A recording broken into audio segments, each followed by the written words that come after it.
Greetings to you viewers from across the globe. You're welcome to the show Viewpoint, where we discover perspectives and embrace dialogue. I'm your host, Odiawa AI, for Veegil Media. You will do well to subscribe to our YouTube channel, Veegil Media, and follow us across various social media platforms. And don't forget to download the Veegil app on the Google Play Store and the Apple App Store. On the show today, it's a wonderful Wednesday, and we will be talking about the terrorist should I say, the continuous persistence or pestilence of the terrorists, not just in Nigeria alone, but at large, globally. Whether recently the adoption by the Nigerian government to reintegrate these repentant terrorists is actually a benefitable act or not a benefitable act. Now, in the years since the emergence of terrorists, the terror unleashed by various sects, violent extremism has remained a challenge for the Nigerian government. Now, the failure to contain it has been attributed to the government's over-reliance on military tactics or strategies. While conventional approaches are useful, no doubt about that, we're not trying to thrash out the military tactics. Conventional approaches are actually useful in weakening the operational capacity of domestic terrorism. They do not provide a lasting solution, though. If we look at it, the use of military tactics to quell ideological or religious-driven terrorism has proven counterproductive. And as a result, scholars from various schools of thought and security practitioners have recommended a combination of military tactics and non-military tactics to address these prevalent or recurrent insurgencies. Now, non-military tactics include de-radicalization, disarmament, amnesty, indigenous conflict resolution mechanisms, and other lenient power measures. Now, in line with all these which I have just mentioned, the Nigerian government adopted Operation Safe Corridor in a bid to de-radicalize, rehabilitate, and reintegrate former Boko Haram combatants. These are the repentant ones who voluntarily surrendered to the Nigerian government. Today now, we are seeing institutional mechanisms as counter-terrorism strategies in Nigeria, underscoring that the lack of a legal framework, issues of actually public perception, trust, and host communities' reluctance to accept former Boko Haram combatants have undermined successful implementations of the program, Operation Safe Corridor. It's imperative for the government to actually address these challenges in order to achieve Operation Safe Corridor's main goals and objectives and guarantee a successful de-radicalization and reintegration of former combatants of these sects, the Boko Haram. Now, what actually is de-radicalization? De-radicalization is a process or action of causing a person with extreme views or opinions to adopt more moderate positions or principles on political or social issues. Now, as a backdrop with that now recently, as a follow-up to news making the rounds, the announcement on Tuesday by the governor of Borno State, Babagana Zulum, that 160,000 Boko Haram terrorists, according to Babagana Zulum, 160,000 Boko Haram terrorists and their families had surrendered, raised more questions and got tongues wagging on the Nigerian government's disposition or response to terrorism and criminality. News of the repentant Boko Haram members of various sects coincided with the brutal beheading of 11 loggers by the Islamic insurgents, who, among other recent atrocities, as well as the reluctance of the government to prosecute terrorists and their sponsors. Now, there must be clarity in combating criminality, if I must say. While citizens must be protected, the state has the responsibility to actually dish out punitive measures to criminals. I will suggest capital punishment here. I will frankly suggest capital punishment here because I will suggest capital punishment here. Why? Because as many observers and victims of terror have actually pointed out, while the government continues to pamper terrorists and bandits under the guise of non-kinetic means, thousands of their victims are actually neglected and killers continue their trigger-happy voyage and bloodletting all about the whole place. Now, the beheading on Monday of the 11 loggers, precisely in Bale Damboa local government area of Borno State. It came within 2 weeks after dozens of farmers and villagers were similarly slaughtered in other parts of the state. Now, I mean Borno State to be specific.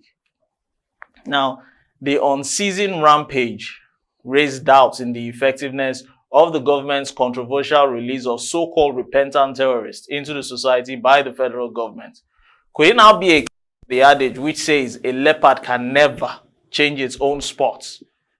We could see now from the picture being brought up now, bodies lying lifeless from supposed repentant members of various sects, not necessarily only Boko Haram here now. Now, the scheme now has been in place for several years, no doubt about that, but has never proven effective, despite the optimistic official hype which it's been given over the years. Instead, progress in degrading the insurgency has been achieved by stronger military action and assisted by civilian input and infighting among the terrorists. Here comes the offshoots they call ISWAP, which we'll be talking about later on as we proceed in this show. Now, the office of the chief executive should therefore review the Operation Safe Corridor, rehabilitation and integration plan or strategy. Now, terrorists such as Boko Haram, ISWAP, Islamic States of West African province, just to mention a few, have exploited the Nigerian state's institutional weaknesses. Its familiarity with the terrain in Borno, Yobe, Adamawa states. Now, these are mainly or majorly northern states. Its home territory enables it to navigate around a demoralized and deficient security presence to operate with impunity. Now, the scale of its atrocities since 2009 are unrelenting. They've never backed down. Slowed down intermittently by the military onslaught. Now, no doubt about that, the military are actually doing everything possible, particularly executing with their airstrikes. Though recently there was a mistake in Kaduna, which of course the Chief of Army Staff is really regrettably and lamentably apologetic about. Not to digress now, more than 2 million people had been internally displaced, over 2.5 million people also displaced, some seeking refuge in neighboring countries such as Niger and Chad, just to mention a few northern countries which are sharing borders with Nigeria. The Borno state government puts the number of murdered people at 100,000 as at 2019. Now, according to the 2022 Global Terrorism, Index, among African countries, Nigeria ranks number 4 among most terrorized countries after Burkina Faso, Somalia, and Mali. The list is endless. These are countries which are within the northern hemisphere of the African continent, if we duly observe. Now, strangely, unlike in other countries in Nigeria, trials of terror suspects have been very few, and convictions even fewer from these countries. The government recently reaffirmed its long-standing policy not to name and shame suspected terrorism sponsors, and it begs the question, why? Instead, it has been releasing insurgents who had committed grievous atrocities against their compatriots. In 2020, 601 insurgents were released after undergoing 6 months of de-radicalization, rehabilitation, and reintegration. The authorities claimed that the insurgents had denounced their membership of the various sects in which they belong to, specifically Boko Haram and ISWAP. They confessed their deeds actually and took an oath of allegiance to Nigeria. Now, though the security forces on their own part have regained significant territories within these borders or areas from the sect and also succeeded in weakening the group, the release of ex-militants may reverse the gains recorded in recent years. If we look at it analytically, some have been known to return to their deviant ways, and others have been uncovered as moles, or as they say among the American thugs or hooligans. Now, these moles now actually are snitches who deserve stitches, actually, at the end of the day. Now, the de-radicalization of minor players should be pursued as a strategy, but hardened terrorists and their sponsors must be prosecuted. And how to go about that, it's another bone of contention for the Nigerian government. The issue of blanket amnesty without trial is unjust and indefensible. It holds no water, it's a leaking basket, let me put it that way. It simply rewards the killers and deprives their victims and the society of justice. Frankly speaking, I just see this as a battered rights of victims who have just died recklessly. in clashes which are unfounded. Now, the state is actually duty bound, not necessarily Borno State here in question. Any other terrorist plague state, they are due to the universal concept of crime and punishment and dispense the necessary deterrence for crimes. A situation whereby the of the authorities to provide the required succor or backing for its victims of insurgency, it actually worsens the travesty of the ill-considered and de-radicalization process. This current administration, by that I mean the Tinubu administration, which evidently has graced our ears with, should I say, excessive spending. It should actually discontinue the policy that compromises the counter-insurgency campaign and rewards mass murderers in the name of de-radicalization and amnesty. Nigeria has to change its strategy in the war against insecurity and criminals. It is paying dearly as virtually all parts of the nation are afflicted. Now, a United Nations special rapporteur, after a fact-finding mission in 2019, described Nigeria as a pressure cooker of internal conflicts and generalized violence. Actually, I will sum it all up in that phrase by saying Nigeria is a keg of gunpowder that had long exploded. Truth be told, this is almost an understatement, as none of its 6 geopolitical zones is free of criminality. In the northeast, the Boko Haram Islamic insurgency shows no sign of repentance or waning. It has birthed many spin-offs actually and planted cells in the northern central states and northwestern states also. Its combatants have staged attacks and jailbreaks and abductions on the fringes of the Federal Capital Territory, the FCT, including the Kuje Correctional Center attack in 2022. Now, and an ambush also on an elite troop of Nigerian Army Brigade of Guards. Now, it practically means that they'd have no regard for even our military.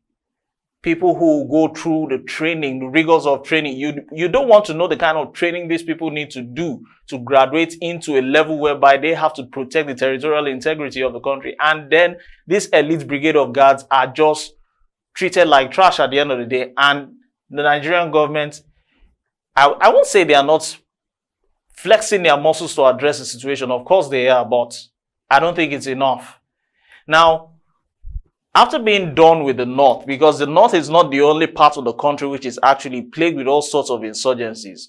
In the Southwest, as we speak, we have violent cult gangs or clashes. We have armed robbers, street gangs, abductions, and political thugs make the region actually an unsafe climate. Now, coming further down in the South-South region, vandalism of oil infrastructure, piracy, illegal oil bunkering, abduction once again, and gang warfare, adding to the region's environmental woes. Now, going over to the southeast, it is actually troubled by general criminality. Let me sum it all up in that way. And an insurgent faction in the separatist movement, by that I mean IPOB, the Independent People's Republic of Biafra. Now, they're actually seeking the establishment of a Biafran nation, launching brutal campaigns that has been met by an equally heavy-handed response from the same military. Economic activities and individuals have been actually stifled, with farming, commerce, and transport suffering the most heat.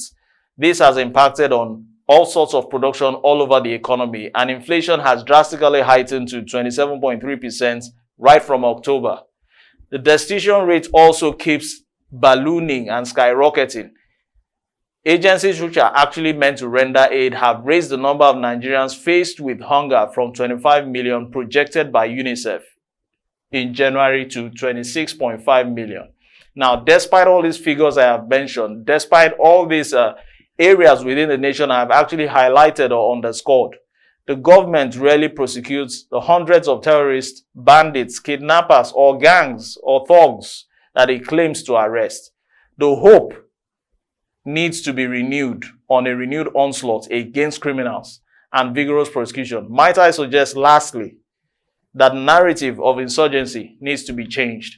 I'm Odiawa AI for Veegil Media, and the show has been Viewpoints, where we discover perspectives and embrace dialogue. You do well to follow us across various social media platforms and subscribe to this YouTube channel, Veegil Media.